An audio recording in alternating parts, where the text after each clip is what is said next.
Ya, yang disalahkan Bung Hatta, bukan PKI yang memberontak. Akhirnya karena kader mereka sudah tersebar di banyak ruang-ruang politik, maka akhirnya mereka menyatakan PKI dibolehkan lagi eksis. Maka tahun 51 PKI sudah eksis lagi sebagai partai politik. Setelah Aidit menulis buku putih untuk mengatakan PKI tidak bersalah dalam pemberontakan Madiun, tapi yang salah adalah Hatta. Hatta disebut melakukan provokasi. Dan PKI pintar mendekat Soekarno, sehingga akhirnya nanti Bung Hatta meninggalkan Bung Karno. Dwi Tunggal ini pisah, ya. Jadi itu hebat, itu bekerja intensif di kalangan musuh itu begitu.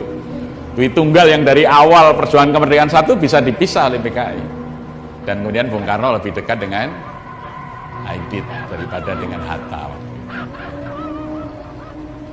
Maka ketika pemilu 55 PKI sudah menjadi partai dengan pemilih terbesar keempat. PNI, Masyumi, NU, PKI. Hanya dalam waktu 4 tahun PKI setelah dihapus dosanya sebagai pemberontak, mereka sudah siap karena kadernya tadinya di partai-partai yang lain dititipkan. Begitu ini eksis, ngisi partai semuanya. Strategi mereka itu begitu. Seperti kalau bahasa Jawa itu, PKI itu seperti emprit gandil. Jadi menetaskan telurnya di sarang burung yang lain.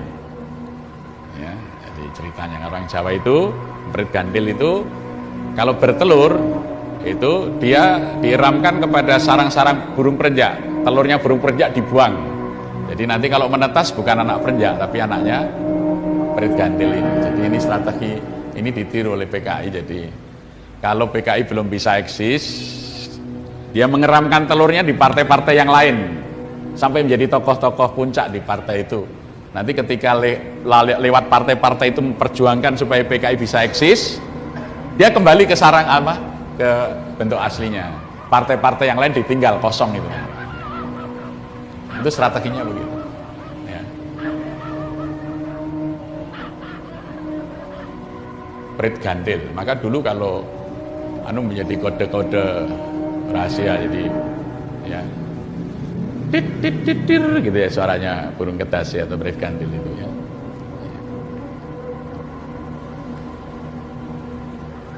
Jadi itu merupakan bentuk-bentuk aktivitas. Mereka sudah dalam keadaan kritis, mereka akan menghilang. Seperti ya terlalu berulang seperti manifesto politik di Eropa, ya ada hantu bergentayangan di Eropa, itulah hantu komunisme.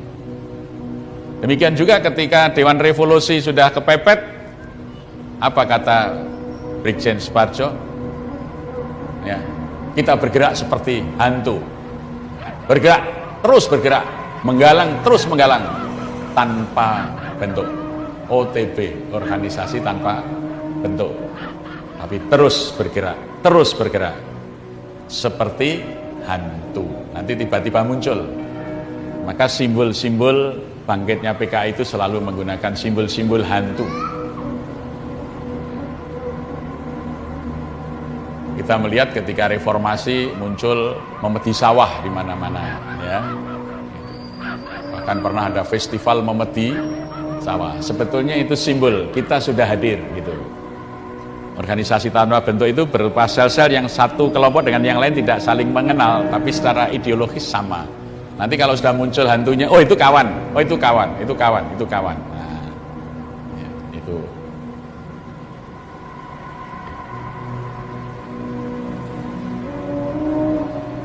Jadi kalau kita lihat sejarah ini,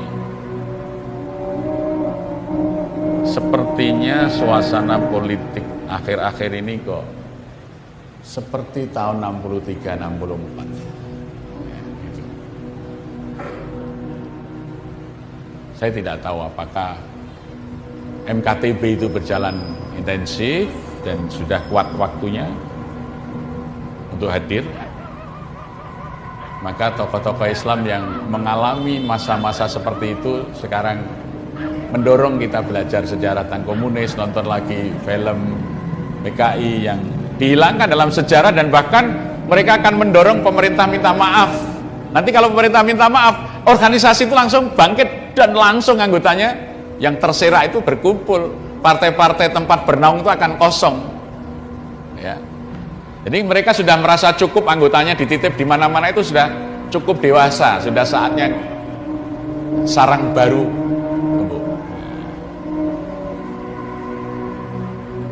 Saya beberapa minggu yang lalu ditemui oleh 3 perwira tinggi Angkatan Darat.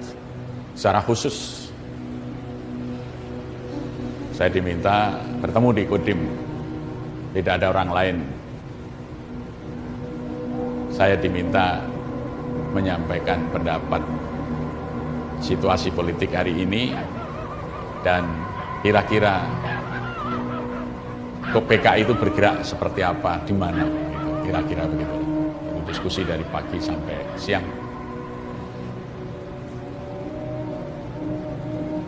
Ya, gambaran-gambaran itu kita sampaikan supaya Angkatan Darat dan umat Islam itu waspada. Karena musuh utama PKI itu 2 itu, Angkatan Darat dan umat Islam.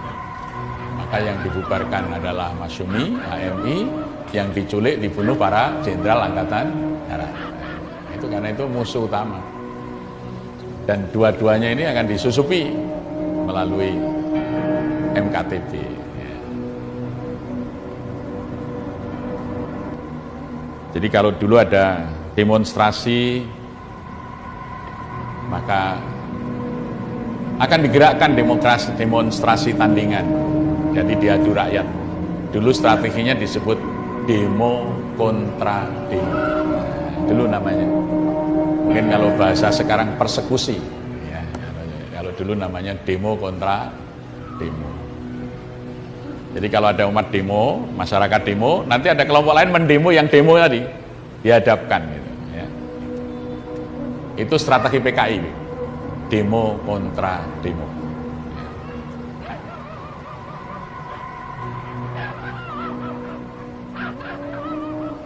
Oleh karenanya kita khawatir saja kalau situasi ini kok banyak kesemaan, apalagi ketika